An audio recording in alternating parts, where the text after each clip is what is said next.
मोदी जी का बाल भी बांका नहीं कर पाए। इससे ये पता चलता है जनता तक मोदी जी का विकास पहुंचा है। हर गांव से लेके कन्याकुमारी तक, अयोध्या से लेके आज अबू धाबी तक केवल जय जय श्री राम हो रहा है। कश्मीर से लेके चांद तक तिरंगा झंडा पूरा फहर चुका है। पूरे देश के लोगों को ये लोग जो पहले जातियों में बांटने का काम करते थे, धर्म में बांटने का काम करते थे, आज सदन में केजरीवाल साहब ने स्पष्ट कर दिया कि मोदी जी का विकास हर एक जन तक पहुंचा है, हर एक धर्म तक पहुंचा। महीने 4 महीने पहले ये इतना दम भरते थे, इतना दम भरते थे ये लोग, हाय तौबा मचा रहे थे, हाय तौबा मचा रहे थे। कह रहे थे भारत लुट गया, भारत बिक गया, ये हो गया, वो हो गया, फलाना हो गया, ये घोटाला, वो घोटाला, सब कुछ खत्म। जनता और हम सब भी यही कह रहे हैं कि भैया आपने भारत जोड़ो यात्रा करी, फ्लॉप हो गया। भारत न्याय यात्रा करी, वो भी फ्लॉप हो गया। इसके बाद आपने इंडी गठबंधन बनाया और ना जाने क्या क्या कुकर्म किए। आपकी कहीं दाल नहीं गली। मोदी जी का एक कौन है भैया? ये वो किसको बोल रहे हैं? अब मुझे क्या पता पनौती कौन है। अब तरफ भारतीय जनता पार्टी जो कि 400 सीट पार करने की जो दावा कर रही है, वहीं दूसरी तरफ कांग्रेस जो है उसमें राहुल गांधी भारत जोड़ो न्याय यात्रा निकाल रहे हैं और जीत का दावा कर रहे हैं और तमाम मुद्दे को उठा रहे हैं। और सबसे जो यहाँ पे रिसेंटली मुद्दा जो है किसानों की जो आंदोलन चल रही है, उसको कहीं ना कहीं विपक्ष की जो पार्टियाँ वो भजाने की कोशिश कर रही है और इसको लेकर भारतीय जनता पार्टी को कांग्रेस जो है वो घेरने की भी कोशिश कर रही है। वहीं दिल्ली में आम आदमी पार्टी के जो मुखिया हैं और दिल्ली के मुख्यमंत्री अरविंद केजरीवाल आज विधानसभा सत्र के दौरान ये दावा कर दिए कि 2024 में वो भले सत्ता में ना आए, लेकिन 2029 में वो पूरे देश से ही बीजेपी मुक्त बना देंगे, पूरे भारत को। जहां एक तरफ बीजेपी कांग्रेस मुक्त करने की बात कर रही है, वहीं केजरीवाल ने आज बड़ा दावा किया है। हालांकि उनको लगातार ईडी का जो समन है वो मिल रहा है और वो ईडी के सामने खुद पेश नहीं हो रहे हैं और बीजेपी मुक्त करने की बात कर रहे हैं। इसको लेकर हम आम जनता से बातचीत करते हैं, दिल्ली की जनता से बातचीत करते हैं, उनसे पूछेंगे क्या मानना है केजरीवाल के इस बयान को लेकर। नमस्कार सर, क्या नाम है? नमस्कार, बीके पोदार। क्या कहेंगे सर अरविंद केजरीवाल जी के इस बयान को आप? 2029 में वो भारत से जो है बीजेपी मुक्त करने की बात कर रहे हैं भारत को। पहले तो अरविंद केजरीवाल जी को देर ही सही लेकिन बहुत देर बाद पता चला कि 2024 में कोई मुकाबला नहीं है। 2024 में उन्होंने मान लिया, ये तो खुद मान लिया मोदी जी के सामने कोई मुकाबला किसी के खड़े होने की हैसियत नहीं है। 10 साल के सत्ता के बाद तमाम विपक्षी गठबंधन को एक होने के बाद, हर पूरे देश में एक मजबूत गठबंधन बनाने के बाद, मोदी जी इतने आंदोलन करने के बाद मोदी जी का बाल भी बांका नहीं कर पाए। इससे ये पता चलता है जनता तक मोदी जी का विकास पहुंचा है। हर गांव गरीब तक मोदी जी का विकास पहुंचा है। चाहे कश्मीर से लेके कन्याकुमारी तक, अयोध्या से लेके आज अबू धाबी तक केवल जय जय श्री राम हो रहा है। कश्मीर से लेके चांद तक तिरंगा झंडा पूरा फहर चुका है। पूरे देश के लोगों को ये लोग जो पहले जातियों में बांटने का काम करते थे, धर्म में बांटने का काम करते थे, आज सदन में केजरीवाल साहब ने स्पष्ट कर दिया कि मोदी जी का विकास हर एक जन तक पहुंचा है, हर एक धर्म तक पहुंचा है, हर एक जाति तक पहुंचा है, हर एक वर्ग तक पहुंचा है। और 29 की बात कर रहे हैं साहब, आप ईडी के सामने पेश तो होइए। ईडी आपको कब से बुला रही है?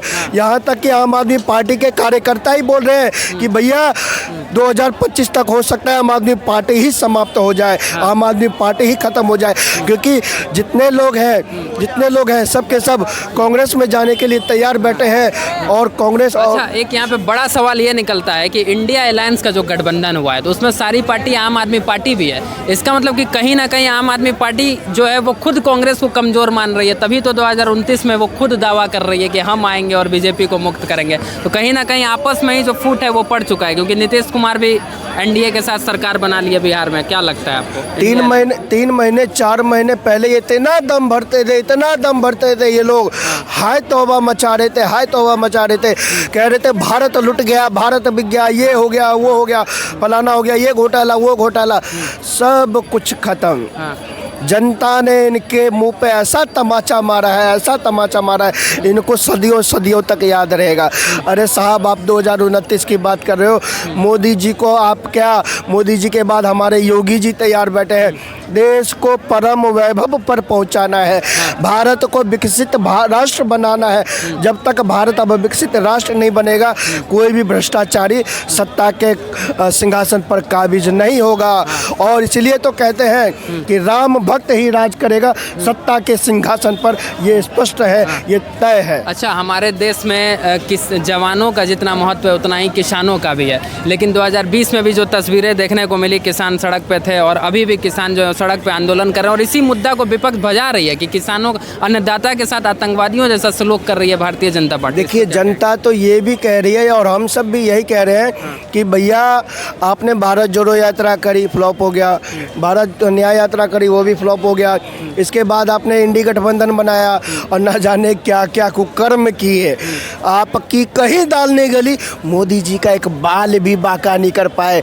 कुछ लोगों को भेज दिया, मोदी जी का ग्राफ नीचे करके आओ, ये मोदी जी का ग्राफ है, ए ग्रेड का ग्राफ है, कोई भ्रष्टाचारी नीचे से नहीं कर सकता। यूएई जैसे देश में भी हिंदू मंदिर, दुनिया का सबसे बड़ा हिंदू साहब, हिंदू मंदिर तो बना ही, लेकिन याद कीजिए उन 8 जवानों को जो कतर में मौत के मुंह में फंसे हुए थे, उनको मौत के मुंह से निकाल कर स्वदेश वापस लौटा कर लाए। ये 56 इंच का छाती लेकर बैठे हैं मोदी जी। याद कीजिए अभिनंदन को, जो आसमान का सीना चीर कर गए थे पाकिस्तान के उस पार, उसको किस तरह से छुड़ा के लाए। याद कीजिए उन 46 मजदूरों को, किस तरह से वो टनल में फंसे हुए थे, धरती का सीना फाड़ कर उन मजदूरों को बाहर निकालने का काम मोदी ने किया है। इसलिए जनता विश्वास करती है, जनता मानती है, इसलिए जनता मोदी को ही चुनती है। कांग्रेस का अस्तित्व समाप्त हो रहा है क्योंकि इकलौता हिंदू जो उसमें नेता थे, जो कि हिंदू धर्म की बात करते थे, आचार्य प्रमोद कृष्णम, उनको पार्टी ने ही निकाल दिया। और अब ये भी दावा हो रहा है कि मध्य प्रदेश के पूर्व मुख्यमंत्री कमलनाथ जो है, कमलनाथ जी भी है, बीजेपी में शामिल हो सकते हैं। आज दिल्ली भी आए हैं वो और उनके बेटे। ये न्याय यात्रा वालों से पूछिए भैया, और कितना न्याय लोगे। मैं तो कांग्रेस के लोगों से कहना चाहता हूँ कि राहुल गांधी जी को कहिए बस करें। ये हाल हो क्यों रहा है, मुख्य कारण क्या है? पनौती कौन है भैया? ये वो किसको बोल रहे हैं? अब मुझे क्या पता पनौती कौन है। अब भैया पनौती क्या, पनौती का मतलब क्या होता है? पनौती का मतलब क्या होता है? जहाँ जाए अशुभ ही हो जाए, बर्बादी हो। 3 राज्य डिलीट हो गए, न्याय यात्रा शुरू करी, कितने लोगों ने न्याय ले लिया आपको पता है?